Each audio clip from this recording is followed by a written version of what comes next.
Hello.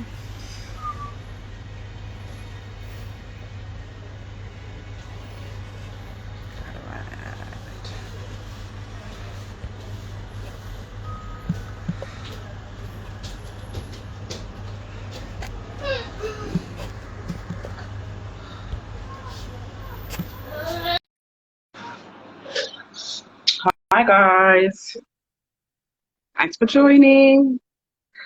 You might hear my daughter in the background. She's still up. Yeah.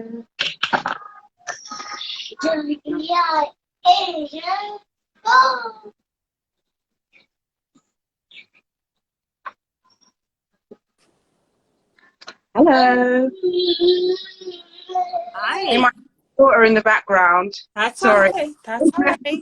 How are you We're still doing? doing, yeah, we're still doing motherhood duties.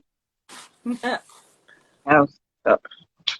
We're just waiting for the other girls to join. Okay, great. You look great. Oh, thank you, doll. We had a glam day at the salon, so we're all glammed up. Lovely. I know you met Layla, one of our Yes, I girls. did. I did. Yep, she came in and got her hair done. She looked amazing. Fabulous. Right, let's get her on.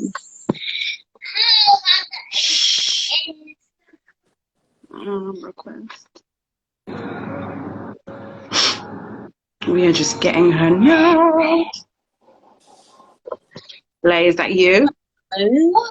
Hi, Hey, Carolyn. Hi, how are Karen. you? Hello. Hi. Hi. We're just waiting on Layla now. Great. Let's How's your invite. days going? Oh, really, really well. Thank you. It's been Oh, it's that's been an good. amazing day. Hey, Lila, Hi! look how gorgeous she looks. She looks amazing. Like, are you like? Listen, Corinne knows the struggles I've had with my hair because of the texture and trying to find the right hair products.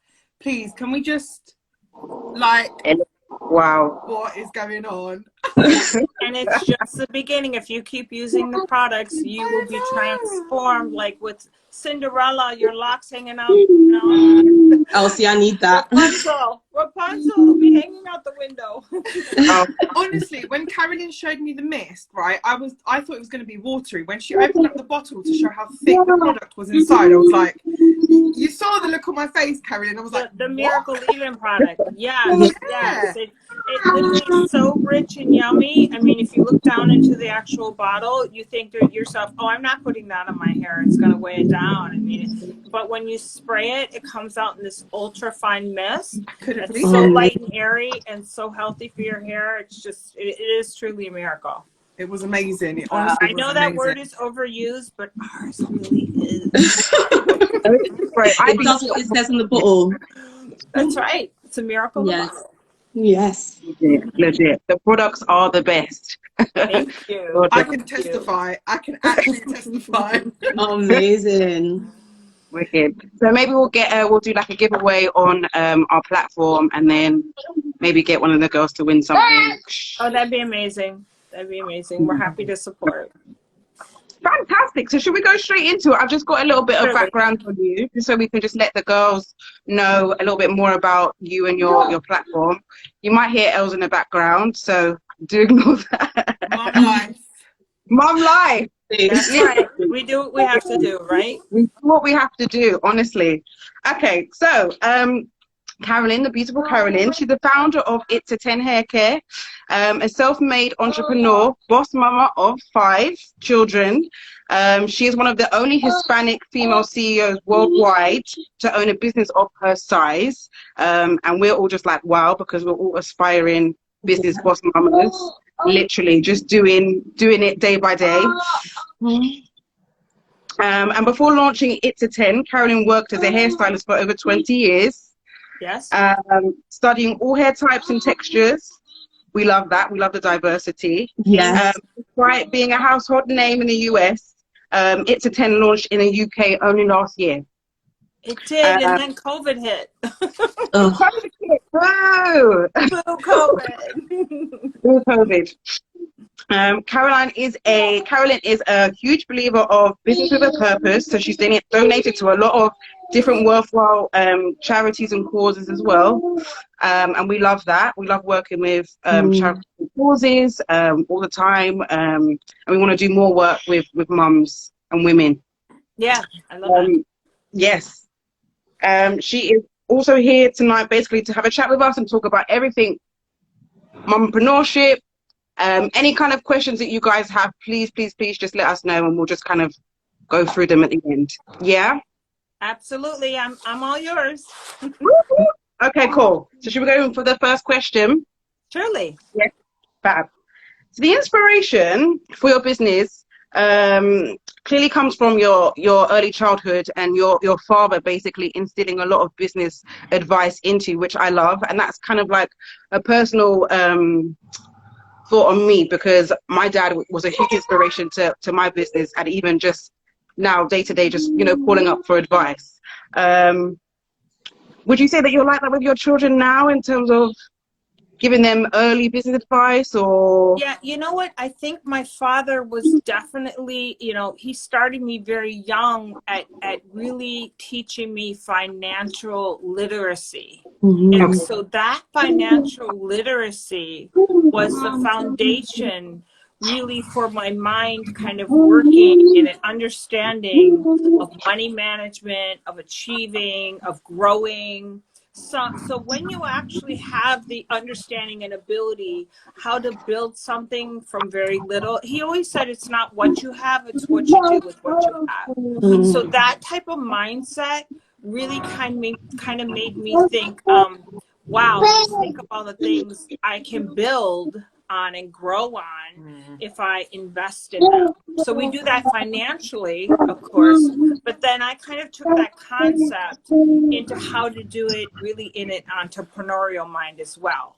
My father did not like to be an entrepreneur. He was a career guy at a massive, he was at Ford Motor Company for 34 years and worked his way up, and thought I was absolutely crazy to want to be an entrepreneur. But he was a very smart man. He was a businessman, and he really taught me the tools to have that foundation. So with my children, I do not press them to do anything other than to find their passion in life, because you don't necessarily have to be an entrepreneur to be successful as far as necessarily building, you know, a massive brand that's gone all over the world the way I have. Not every person is made to do that. I believe that it's really important to inspire your children to find what they love to do, to have a purpose, and have that purpose to make a difference in the world. And that's what I inspire my children to do, to understand financial literacy and to really find their purpose. And, you know, when you have those two things, they snowball. They build on each other. Suddenly you realize, you know, I'm doing what I love, and I may be starving in the beginning, but I'm having a good time. I'm loving what I'm doing. So I may have to work an extra 10 hours in the week, but I just feel like I'm working extra 10 hours because I'm so driven. I'm so passionate, right? I just feel like it's not work. It's my passion. So when you have that in life, the money comes. amazing. And it's important to kind of showcase that you don't have to go into business in order to be successful. You don't. There are so many ways to be successful in life, and they aren't always focused around making $100 million. They aren't.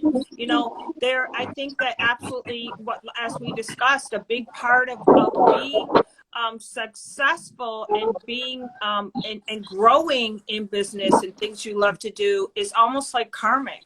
So I'm a firm believer in business with purpose, and when your business has purpose, it absolutely just becomes this very karmic thing that all of a sudden things start falling in your lap, doors open. You meet people that really give you, you know, they give you incentives, they give you inspiration, and it just kind of all starts growing, and you feed off each other. And as women, that's why we need to empower each other. That's why we need to be supporting each other. That's why we need to be networking with each other, because all of these things are what we build on and help each other become more and more successful in life. there are only, and I'm obviously from America. So in America, like 34% of the population of America are of ethnicity. So either Black, Latina, and that's a pretty large percentage. And they think by like 2030, they expect it to be like 60% of America, which I love. We're really Wow. melting, Okay. right? Yeah. We're melting and we're becoming more cultural. But the thing is that we only hold maybe 3% of the higher end positions in our country. And we have to change that. And we do that by helping each other. Yeah. Absolutely. And that's kind of why we've built this little melting pot for ourselves, just because, one, we need each other. Two, it's great to kind of work together and grab more opportunities together, and showcase other people that it can happen and it can be done. Yeah. I love that. Absolutely. I love that. Okay, so the next question is, many mothers basically wear many hats. We're always talking in amongst ourselves about juggling so much, as you can see in here. Yeah. We do. Do you have any tips for mothers in terms of like balancing, maybe, working and then having the family life and being a mom? And yes, I mean, I think first of all, we obviously have to do as much as we can to be with our children when we can. So when we actually do that, that means possibly we work odd hours. We are up with them when they're up. We're there for them when they get on the school bus, and we're there for them when they get off the school bus. Everything in between can be our real focus. But I think that, so I actually ran my company from my home. I was originally a single mom of my first daughter for almost 10 years. And so I ran the company from my home because I needed to be there for her. And I also needed a lot of help though too. And when I needed that help, I realized that I'm not Superwoman. I have an exploding company. There's a lot that I had to manage. I had a lot of employees to manage and a lot to do every day. And so there were times when I had to learn to ask for help. And I think as women, that's probably one of our biggest downfalls, especially ethnic women. Yeah. Listen, we cook, we clean, we take care of our men, we take care of our kids. I mean, we are like the fruit of the freaking earth, okay? yeah. And so that's who we are as ethnic women. And so therefore, I think what we have to do in today's world as we really empower each other and build as entrepreneurial women, or just whatever it is that you want your passion to be, we have to really reach out to each other, support each other, and learn to ask for that help.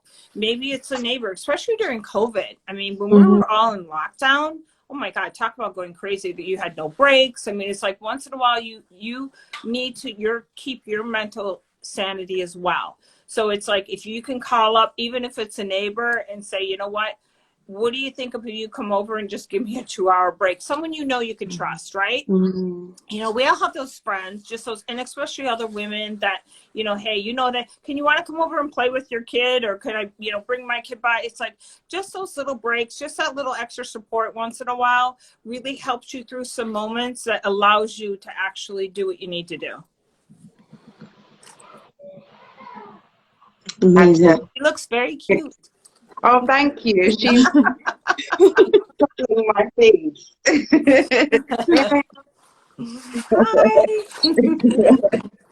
Okay, so on to the next question. That was some really good points there, honestly. And hopefully a lot of people are taking it on board. So the third question is, moving on to the love of you owning your own brand. What would you say is your inspiration for going into the beauty industry? Sometimes people are just born to do. I was 8 years old and declared I wanted to be a hairdresser. I was 16 years old and said I was going to own a hair salon. Some people just have that kind of, I had a passion for fashion and beauty from like, I can remember at like 3 years old, going in my drawer and just changing all my outfits all day long. And that's how I played. Coordinating outfits and everything. I redesigned my bedroom. I painted a wall apple green. I mean, I was just like all over it just from day one. So really it's that has been my passion, that I know how empowering it is when you can transform environments and we can Yeah. transform people's looks. When you literally can help something look or feel more beautiful, it is so inspiring and literally like soul moving. And when you have that ability or you achieve it, I don't think there's any better feeling. So I always say, I used to do it behind the chair. Obviously, I stood behind the chair for almost 20 years and had a hair salon. And I really just feel like I traded my scissors for bottles now, and I still make people look and feel really beautiful. And that's why I love what I do. Fantastic, fantastic.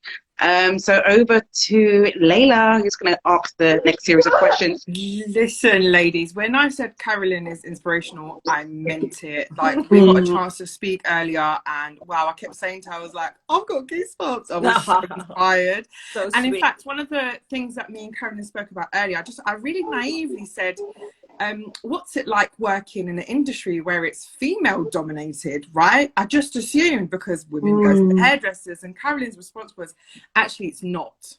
Actually, it's completely male dominated. So now what I want to know is how that's impacted you in your business and professionally. Yeah, you know, it's interesting because you would never think that the beauty industry would be run by men, but it is. And so much of it tends to be very corporate. So they tend to hold a lot of the higher corporate positions. I don't know of many professional hair care brands in the world that are run by women and have been maintained to be run by women. I've owned this company for 18 years and I'm the sole owner. So, you know, how it's affected me, I think at times it's affected me with utter shock. I literally have sat at tables sometimes like almost speechless because you can't believe the mentality. And then other times, and how do you handle that? How do you handle that when you're literally in a room full of men? You're the only woman, and they literally sometimes will blatantly make comments that you just kind of go, I can't believe they just said that, you know? So really, I think how I've handled it is that I really come with grace, and I come with knowing what I'm talking about, and I really educate them about a lot of the things they don't know because they don't even use hair care. So, and not to mention, I've been in this industry for 38 years and have worn every single hat. I mean, even in high school, I worked at a beauty supply store. There's nothing I haven't done at some point in my life. Whether I was working with distributors, whether I was, you know, actually doing the hair, whether I was owning the salon, I pretty much have worn, I mean, whether I was sweeping the floor, I've worn every hat within this industry over the last 38 years. So I'm a maven. I mean, I am an outlier within my industry. So when a businessman or somebody sits at a table, even if another businesswoman explains to me what they absolutely think like the marketing should be, or like, this is why we do this because this is how I was taught in school, or this is how we do business. You know, listen, I also listen as well. Don't get me wrong, because there is a lot. I have learned so much. You have to be a sponge, and you have to be willing to be a sponge and accept and learn as well. But really how I handle it is really helping. Sometimes I really stand my ground. And it doesn't mean you have to be rude. It doesn't mean you have to be what as they label us as bitchy. You can do it in a very sophisticated way. And then there has also been times when I've just literally got up and left the negotiating table. And that sends a really, really strong message. Know your worth, because you're not only the only woman in this, well, one of the only females in the industry, but you're also originally from Puerto Rico, and each of the cast mummies on Boss Knit podcast, we're all from different ethnicity backgrounds as well. So I'm originally from Kosovo, and it's so important. That's why Corinne created this platform, because there isn't enough diversity on these platforms, especially amongst mothers. So what I really want to know is how important it is for you to represent diversity in your business and your products. Yeah, you know, right now it's like a trend, right? I mean, it's really kind of like something that the world is doing and embracing. And I have obviously been around Afro Latinx people my whole life. I mean, my brother is Jackson 5 hair when we were younger, and but I've also behind the chair touched every type of head and done every, ethnicity of hair, and I was never afraid of it. So because of that, how it's really affected what I've done is I've created products from day one that are really for all the way from black hair to the finest of, Swedish blonde hair.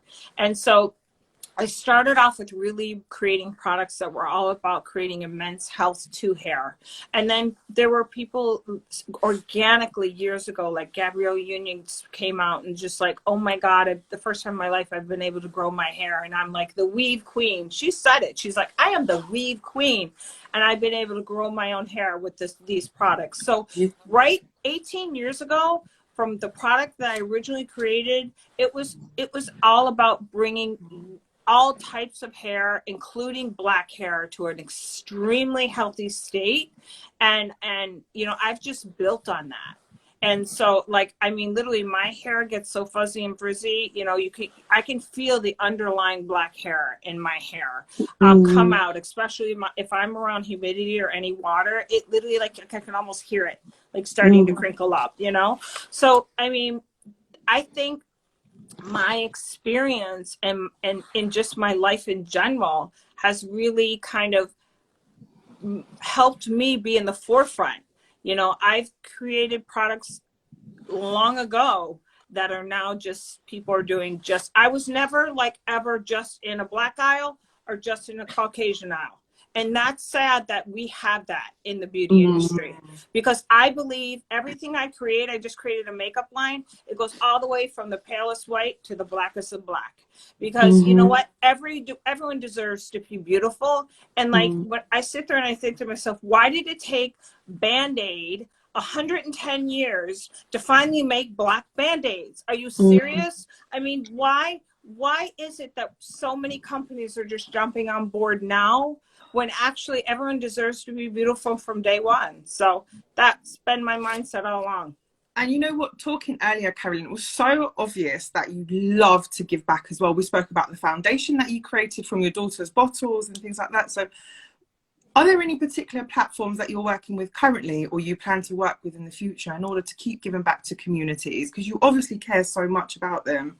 Yes, and as I spoke, we came in and we launched in the UK in October of 2019. I was here for like the big show, and literally 3 months later, like everything shut down.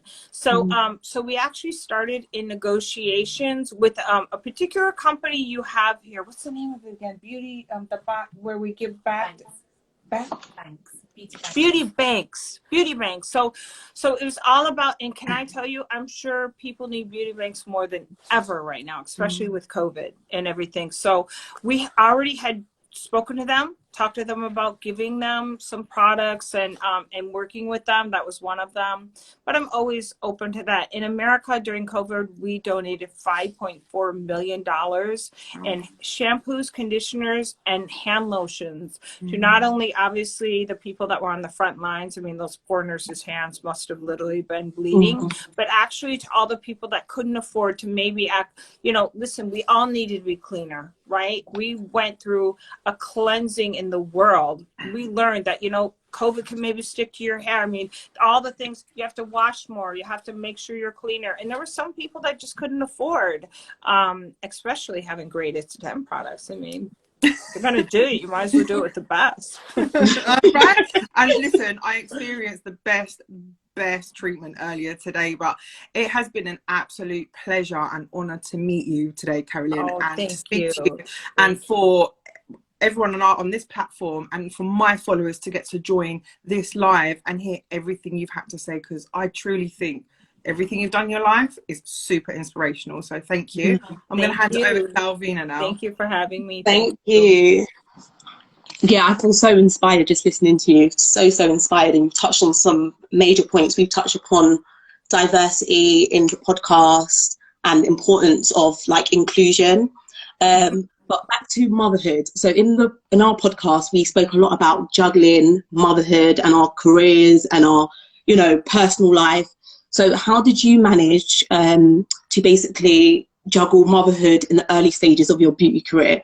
And how do you find it now that your beautiful family's growing and getting larger? And Oh my congratulations God. Yes. I on your just had a baby. daughter. I have a Yeah. 7-month-old little girl, and I'm away from her in London and having the time of my life, but I'm excited to go home as well. So, Oh, lovely. but yeah, and it's the balance and it's the support, as I mentioned before. But truthfully, how I juggled it, because you know, with my first daughter, I was single. So right now I have a husband, we have 5 kids, we have a whole team of people that help us, amazing support system, you know, and we're older in life. So that's a big difference. You know, when you're younger in life, you're having children, you're trying to grow your career. I mean, it's really, really, really stressful.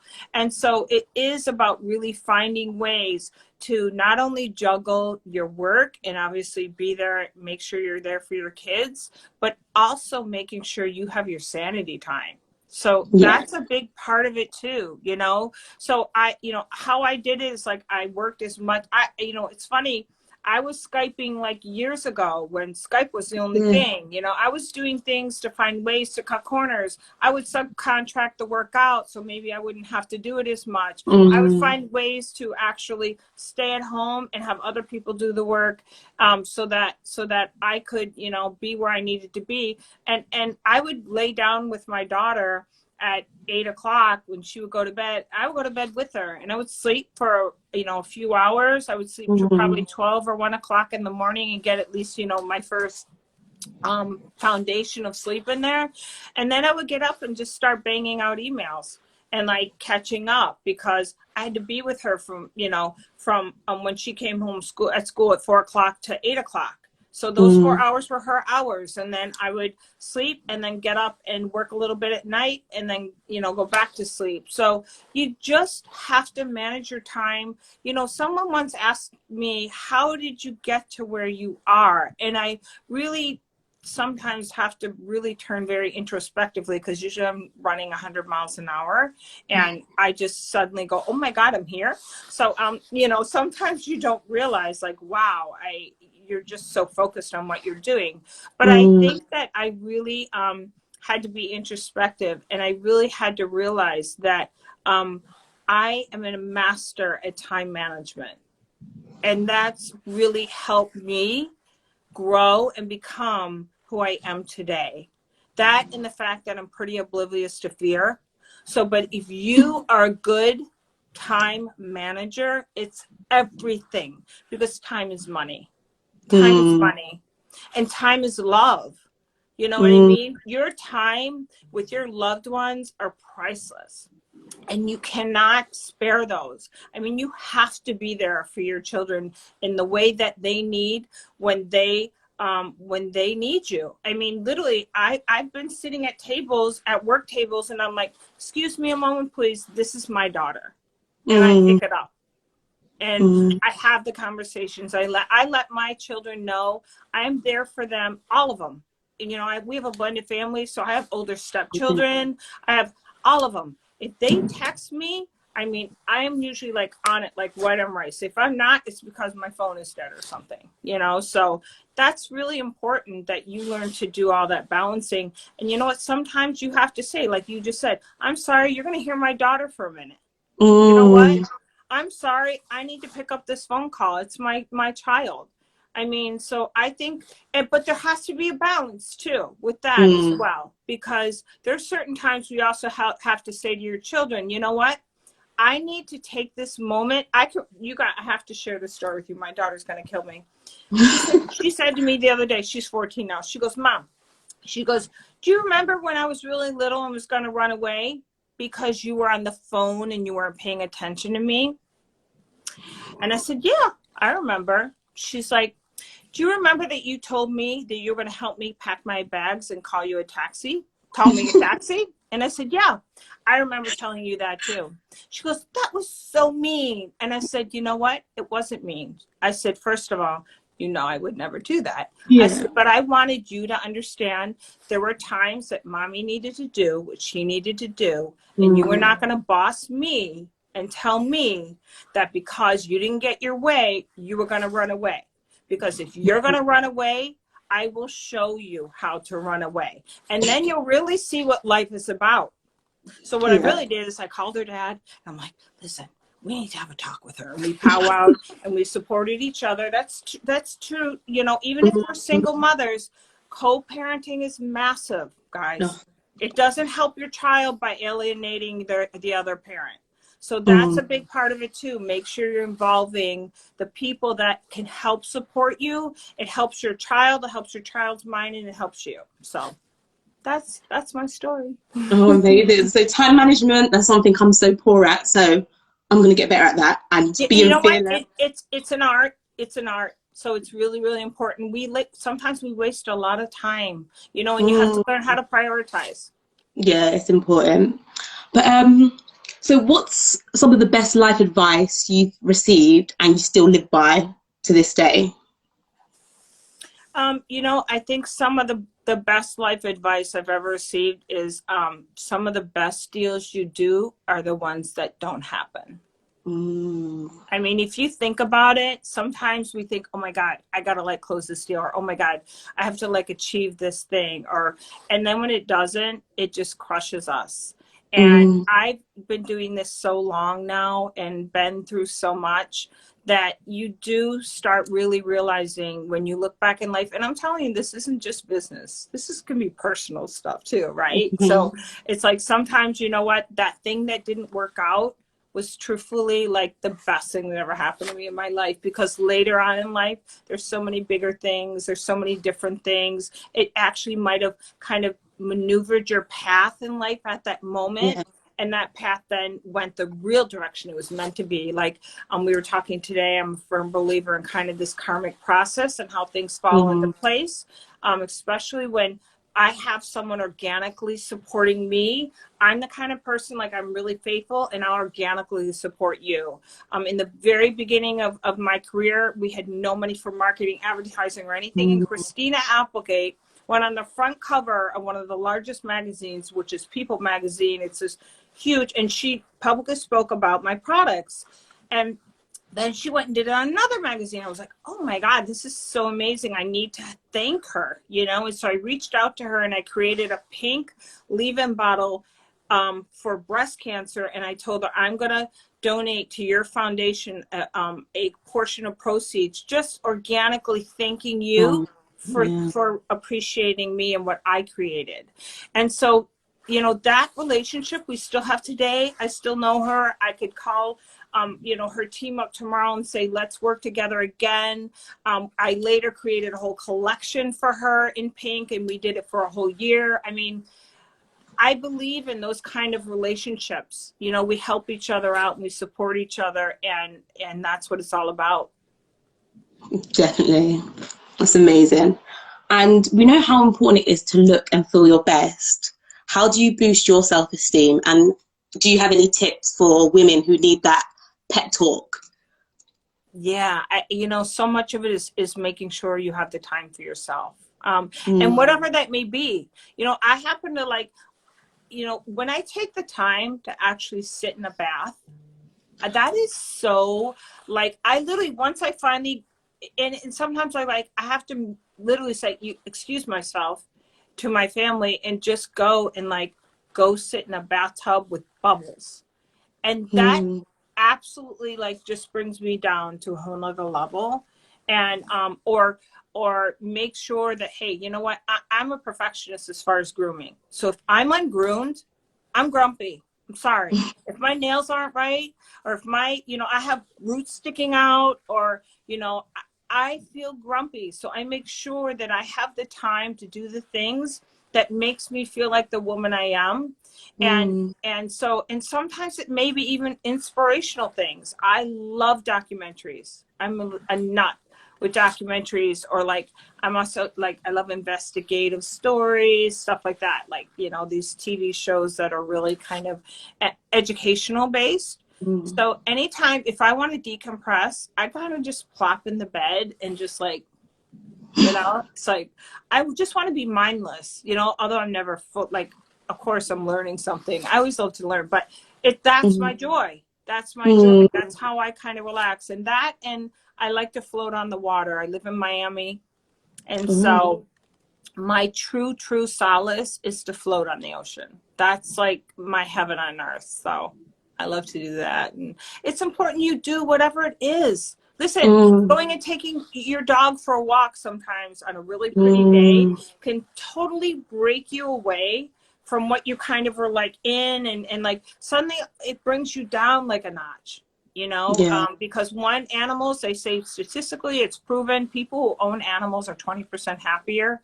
And not only that, you know, on a gorgeous day, it kind of like makes you realize like, wow, this is like what it's all about. So whatever it is that really you enjoy doing, you have to make sure you connect with it. Yeah. Remember, like I said, I like dedicating love songs to myself. So after having that nice, relaxing bubble bath, I dedicate love songs to myself. So that is awesome. That's my self-care. Music is key too. Get in the car, turn on your favorite songs, and like just kind of belt them out. That also brings you to a whole nother level. I love music as well. So that's huge. That's huge. I love that. Dedicating a love song to yourself. Oh, I love that. I'm gonna do that. I'm gonna do that. It's empowering. I love it. Yeah, no, it's cool. We all need to do it. Yeah. Was that your last question? Yeah, that's the last question. Thank you. Amazing. So is there any other questions that we can see in the comments? I think your husband is in the comments. He said she's the best mother ever. I was like, oh, that's cute. You know what? There's nothing better than having someone who knows how to cherish a woman, and that's what I have. So I'm blessed. Really, really blessed. Yeah. My husband's a 10. We love to see it. We need to go to America, girls. Yes. When you said you live in Miami, I was like, listen, I hear a trip. Oh yeah. Miami is so much fun. I'm telling you, I don't know about finding a husband there. It's maybe a little bit too much fun, but you'll have a good time. Where's the place to look? Which state? Which state has the good husbands? Which state? Oh my gosh. Probably like the Midwest. They're a little bit more grounded, you know. They're close enough to a big city like Chicago or like Detroit, but they're not like in the crazy zone like New York or Miami or LA, you know. So yeah, they're a little more grounded in the Midwest. So I would definitely head there. Amazing. So just to kind of top it all off, I know that you mentioned that having 5 children and having a kind of combined relationship with stepchildren as well. How have you kind of managed to deal with that? Because I know that was one of the questions that we had on our podcast about dealing with stepchildren. They say blended families, but truthfully, you know what? They're never fully really blended. You have to understand that, because, you know, you're never going to be the mother to your stepchildren that the mother they have, and you should never be that, and never even try to even alter that relationship in any way, shape, or form. So I kind of think it's more like a tossed salad than a blending. We're all in the same bowl. You know, we got some different varieties in there, and we're all tossed together and we're living life. But I think how I deal with it is I let them know I love them. I let them know I'm here for them. I let them know that all they have to do is pick up the phone, and, you know, I'm going to drop whatever I need to do to make sure they're okay. And I really think that my stepchildren believe that, you know, if you know, there was a meteorite coming at the earth tomorrow, if they called me, they know I would do everything possible to make sure we were all okay. That's how I roll, right? We're the doers. We're the like boom, boom, boom. And so I don't try to replace obviously what they have. I want to add to it. I want to be their friend, their confidant. And I also know when to kind of back away too. You know what I Yeah. mean? Because they have a lot to deal with. And I have teenagers. So, you know, 20, 30 years down the road, when they're adults and their parents, I think they're going to look back and just say, you know what? She was cool and Yeah. she was a friend.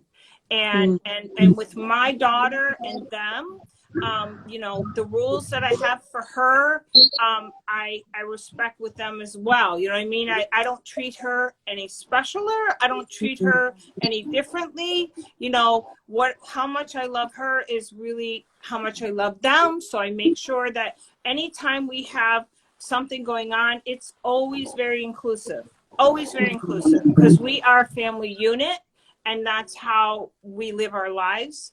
And we do it. My husband also equally does it with my daughter. I do it with obviously his biological children. So we're kind of this really kind of tossed salad that lives life, and we try to have as much fun as we can. That's amazing. Honestly, it really is. It's It's about inspirational. having fun, and it's about having a sense of humor too. You know, Okay. sometimes you really have to just like let loose and just say, you know what, we're not perfect, we're perfectly imperfect. And let's just try to get through it. Let's have fun.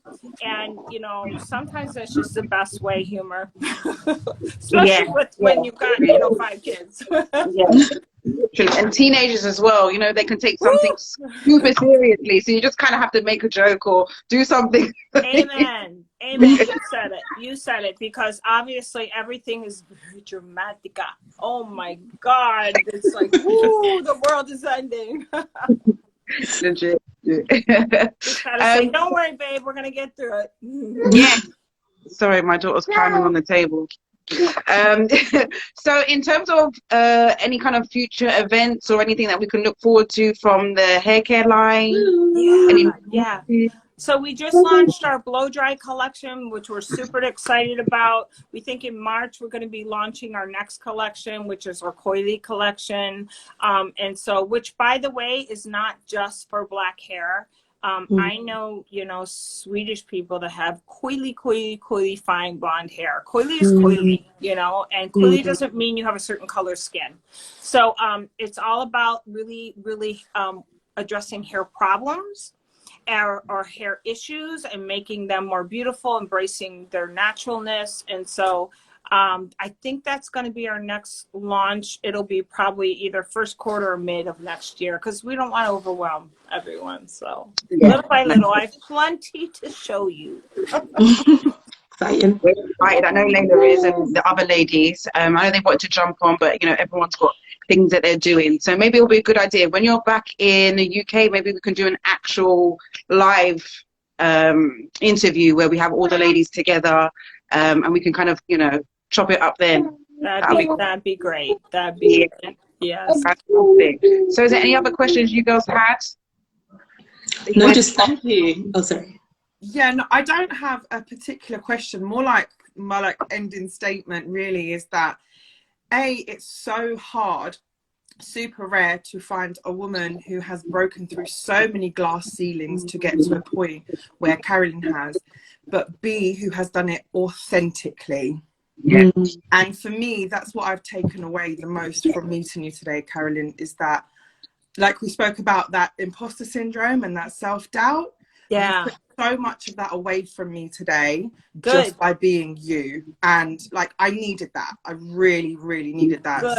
Good. Yeah, I'm so glad, because I think that that's another way that we only empower ourselves, because we need to be honest. You know, I'm the first to say, hey, my first company completely failed.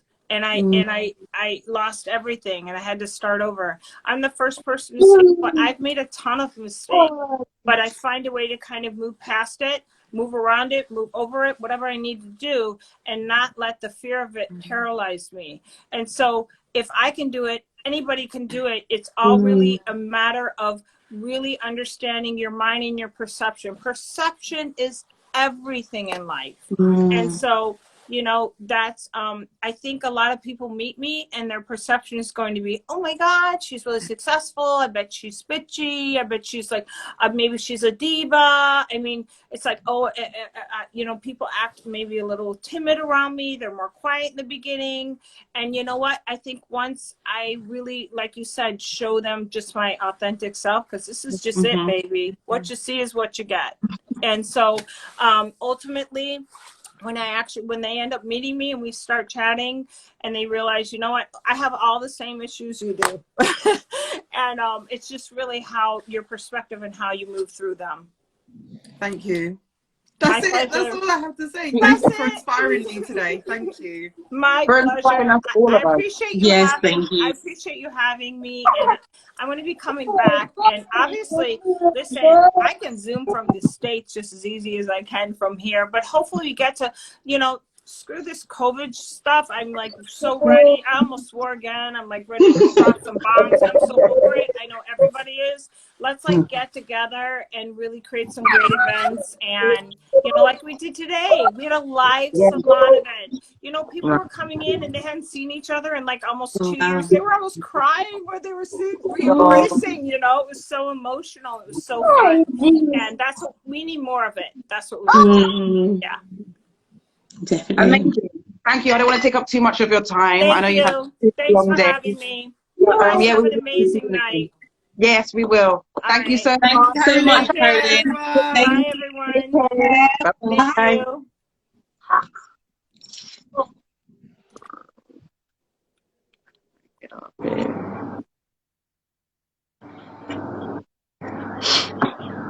Thanks, girl.